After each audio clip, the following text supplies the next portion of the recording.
حضرت ابو ہریرہ رضی اللہ تعالی عنہ سے مروی ہے، فرماتے ہیں کہ ایک مرتبہ حضور اکرم صلی اللہ علیہ وسلم نے پچھلی امتوں کے ایک شخص کا واقعہ بیان فرمایا کہ ایک شخص تھا جس نے اپنی جان پر بڑا ظلم کیا تھا، بڑے بڑے گناہ کیے تھے، بڑی خراب زندگی گزاری تھی۔ جب اس کی موت کا وقت آیا تو اس نے اپنے گھر والوں سے وصیت کرتے ہوئے کہا کہ میں نے اپنی زندگی گناہوں اور غفلتوں میں گزار دی ہے، کوئی نیک کام تو کیا نہیں، اس لیے جب میں مر جاؤں تو میری لاش کو جلا دینا، اور جو راکھ بن جائے اس کو بالکل باریک پیس لینا، پھر اس راکھ کو مختلف جگہوں پر تیز ہوا میں اڑا دینا تاکہ وہ ذرات دور دور تک چلے جائیں۔ یہ وصیت میں اس لیے کر رہا ہوں کہ اللہ کی قسم، اگر میں اللہ کے ہاتھ آ گیا تو اللہ تعالیٰ مجھے ایسا عذاب دے گا، ایسا عذاب کسی اور شخص کو نہیں دیا ہوگا، اس لیے میں نے گناہ ہی ایسے کیے ہیں کہ اس عذاب کا مستحق ہوں۔ جب اس شخص کا انتقال ہو گیا تو اس کے گھر والوں نے اس کی وصیت پر عمل کرتے ہوئے اس کی نعش کو جلایا، پھر اس کو پیسا اور پھر اس کو ہواؤں میں اڑا دیا، جس کے نتیجے میں اس کے ذرات دور دور تک بکھر گئے۔ یہ تو اس کی حماقت کی بات تھی کہ شاید اللہ تعالیٰ میرے ذرات کو جمع کرنے پر قادر نہیں ہوں گے۔ چنانچہ اللہ تعالیٰ نے ہوا کو حکم دیا کہ اس کے سارے ذرات جمع کر دو۔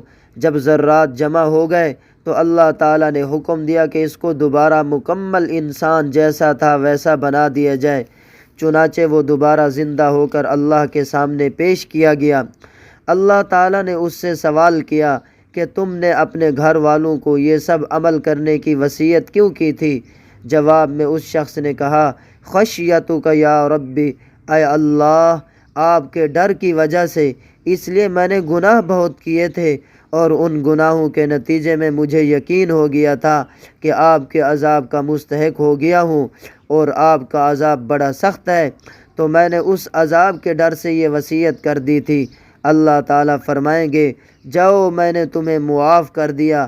یہ واقعہ خود حضور اقدس صلی اللہ علیہ وسلم نے بیان فرمایا اور صحیح مسلم میں صحیح سند کے ساتھ موجود ہے۔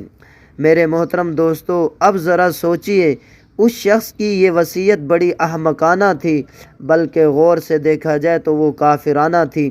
اس لیے وہ شخص یہ کہہ رہا ہے کہ اگر میں اللہ تعالیٰ کے ہاتھ آ گیا تو اللہ تعالیٰ مجھے بہت عذاب دے گا، لیکن اگر تم لوگوں نے مجھے جلا کر راکھ بنا کر اڑا دیا تو پھر میں اللہ تعالیٰ کے ہاتھ نہیں آؤں گا۔ معاذ اللہ، یہ عقیدہ رکھنا تو کفر ہے۔ گویا کہ اللہ تعالیٰ راکھ کے ذرات جمع کرنے پر قادر نہیں ہے۔ لیکن جب اللہ تعالیٰ نے اس سے پوچھا کہ تو نے یہ کام کیوں کیا، تو اس نے جواب دیا، اے اللہ، خشیتک، آپ کے ڈر کی وجہ سے۔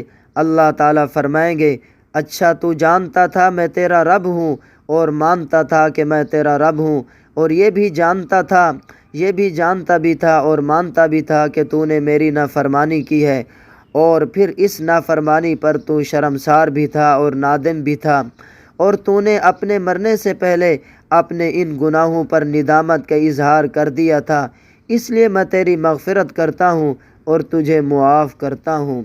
میرے محترم دوستو، بعض علماء نے فرمایا، اس آدمی کا امتحان اس کے استعداد اور علم کے بقدر لیا گیا۔ وہ تفصیلات دین نہ جانتا تھا، مسئولیت بقدر علم ہے۔ وہ اللہ تعالیٰ کی صفات سے جاہل تھا، جاحد نہ تھا، یعنی انکاری نہیں تھا۔ بعض حضرات نے فرمایا، یہ شخص فطرت کے زمانے کا تھا، قبل ورود شرع کا قصہ ہے۔ میرے محترم دوستو، صحیح جواب یہ ہے کہ غلبہ خوف اور دہشت حال کی وجہ سے عقل نے کام کرنا چھوڑ دیا تھا، قصداً ہوش سے نہیں کہا۔ عارفین اسے غلبہ حال سے تعبیر کرتے ہیں، جیسے کسی آدمی پر شیر حملہ آور ہو، معمولی لکڑی سے دفاع کرتا ہے، کچھ اس کو نہیں سوجھتا، اللہ تعالیٰ سے شدت خوف ہی سبب مغفرت بن گئی۔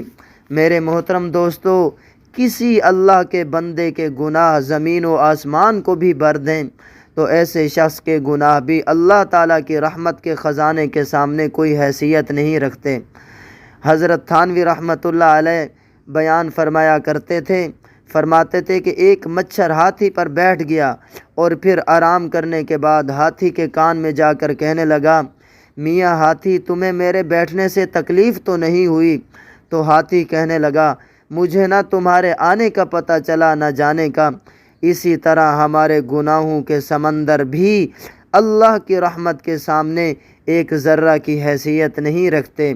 میرے محترم دوستو، ایک کوشش کرو جی، زندگی گزارو، جب گناہ ہو جائیں تو نادم ہو جاؤ، سچے دل سے توبہ کر لو جی۔ زندگی بھر ایسا آدمی کہ اس نے زندگی بھر اللہ تعالیٰ کی نافرمانی کی، لیکن جب صدق کے دل سے جی توبہ کر لی تو اللہ تعالیٰ نے اسے بھی معاف کر دیا۔ اللہ تعالیٰ مجھے تمام مسلمانوں کو عمل کرنے کی توفیق عطا فرمائے، آمین۔ آخر میں آپ سے گزارش یہ ہے، یہ حضور پر نور صلی اللہ علیہ وسلم کی حدیث مبارکہ ہے، ثواب کی نیت سے شیئر کیجئے گا۔ نیز آپ کو کوئی بھی دینی مسئلہ درپیش ہو وہ بھی استفسار کر سکتے ہو۔ مفتی محمد افضل اوفی ان۔ بسم اللہ الرحمن الرحیم۔ وعن ابی ہریرہ رضی اللہ تعالی عنہ عن النبی صلی اللہ علیہ وسلم قال اسرف رجل على نفسه فلما حضره الموت اوصى بنيه فقال اذا انا مت فاحرقوني ثم اسحقوني ثم ذروني في الريح في البحر فوالله لئن قدر علي ربي ليعذبني عذابا ما عذبه به احدا قال ففعلوا ذلك به فقال للأرض أدي ما أخذت فإذا هو قائم فقال له ما حملك على ما صنعت فقال خشيتك يا رب أو قال مخافتك فغفر له بذلك۔